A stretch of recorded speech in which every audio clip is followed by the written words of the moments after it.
All right, deep divers. Ready for another plunge. Always eager to explore the depths.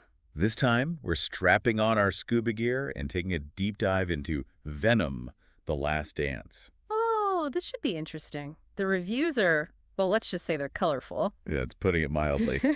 We're basing our deep dive today on one from the Daily Beast, and it sounds like they really went all in on the Venom brand of crazy. From what I've gathered, it sounds like less of a carefully plotted narrative and more of a celebration of pure, unadulterated absurdity. More of a hold my beer and watch this kind of vibe. Exactly. Like they took everything that makes Venom unique, the over-the-top action, the bizarre humor, the questionable life choices, and cranked it up to 11. I'm always down for a good dose of crazy, especially when it involves a symbiote with a penchant for karaoke. Before we go any further, though, a quick reminder to like, subscribe, and leave a comment with your thoughts on this cinematic roller coaster. A roller coaster it seems to be from what I've read. Oh, absolutely. The review mentions some truly wild moments, like Venom transforming into a whole menagerie of animals, a horse, a frog, even a fish at one point. And apparently he has a bit of a musical streak. The review mentioned him belting out classic tunes like Tequila, Space Oddity, and get this, Dancing Queen. Okay, I'm already sold, but hold on. Amid all this delightful chaos, there has to be at least a thread of a plot, right? There is, although it seems secondary to the overall spectacle. The main conflict revolves around a new villain, an insectoid extraterrestrial hunting for Venom's codex. A codex. For those of us who might not be up on our symbiote lore, could you break that down a bit? Sure, think of it as a genetic key that unlocks a cosmic prison holding an ancient symbiote god named Null. Okay, so we've got a bug-eyed baddie, a cosmic prison break, and a road trip to New York. What could possibly go wrong? Well, quite a bit it seems. The review wasn't exactly gushing about the villain. In fact, they called him a rather generic CGI creation, which begs the question, can a superhero movie thrive on the strength of its hero alone, even if the villain falls flat? It's an interesting question for sure. But before we go full-on villain analysis, let's talk about the heart of the film. Eddie and Venom. Their dynamic is what makes this franchise tick.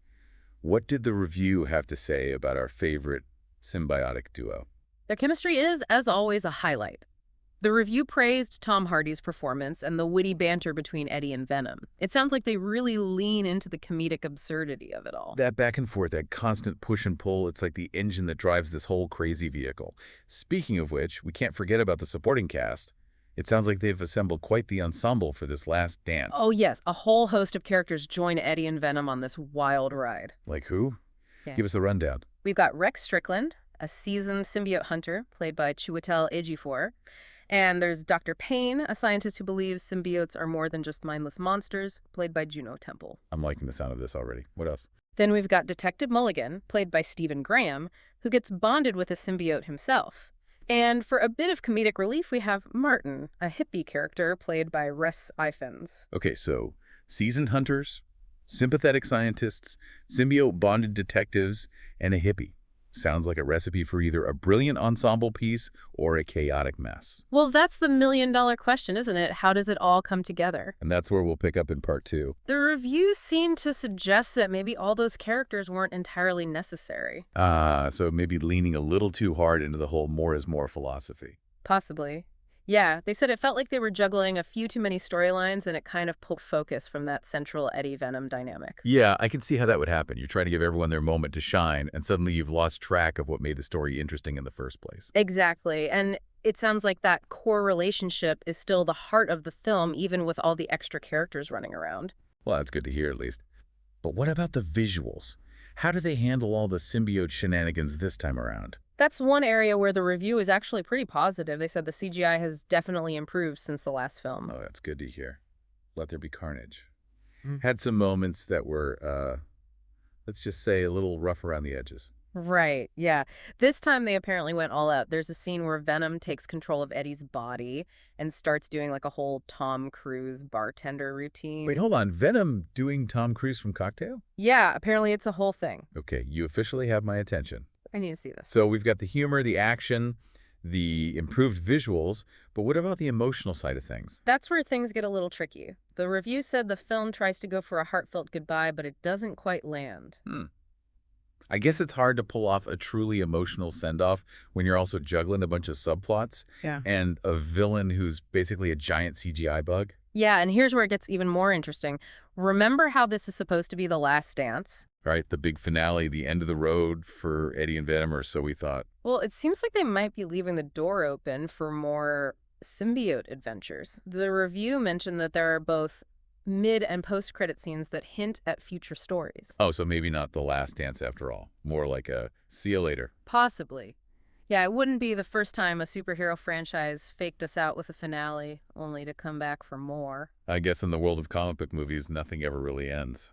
Pretty much, but even with the open ending, it sounds like the film still delivers on the core elements that make Venom so entertaining. That over-the-top action, bizarre humor, Yeah. the unique dynamic between Eddie and Venom. Exactly. They basically doubled down on what works, embracing the absurdity and just letting the audience enjoy the ride. Which for a lot of people is probably exactly what they're looking for in a Venom movie. Definitely, as sometimes you just want to turn your brain off and enjoy the spectacle. Right? It's like a big budget roller coaster, a sensory overload in the best possible way. But for those who are hoping for something more, maybe a little more depth beneath the surface, This might not be the film for them. but it raises an interesting question. What does Venom, The Last Dance, say about the state of superhero cinema as a whole?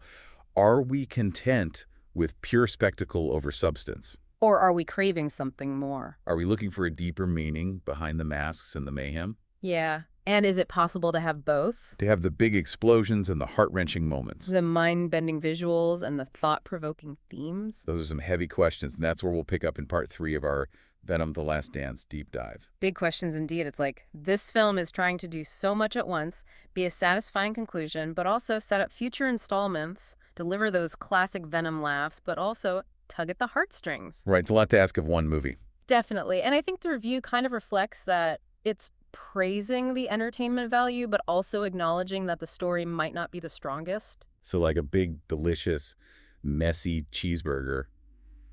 Maybe not the most refined meal, but hey, sometimes you just want that cheesy goodness. Exactly. And sometimes that's all you need from a superhero movie, a couple of hours of pure escapism.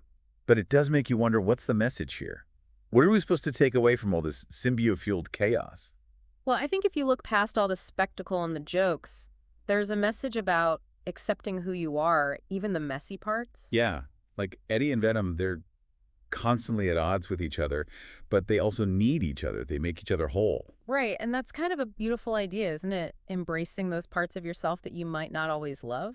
And finding a way to make them work for you to turn your weaknesses into strengths. And maybe even have a little fun along the way. So even though it's wrapped in this crazy, over-the-top package, there's actually a pretty deep message at the heart of Venom: The Last Dance. Maybe that's the point. Sometimes the most important lessons come from the most unexpected places. Like a parasitic alien with a fondness for show tunes. Exactly. You never know where you'll find wisdom. And on that note, deep divers, we've reached the end of our exploration into the wonderfully weird world of Venom: The Last Dance. It's been a wild ride. Before we sign off, though, don't forget to hit that like button, subscribe to the channel, and let us know your thoughts on the film, the review, all that good stuff. We love hearing from you guys. Until next time, deep divers, keep exploring, keep questioning, and keep embracing the absurdity of it all.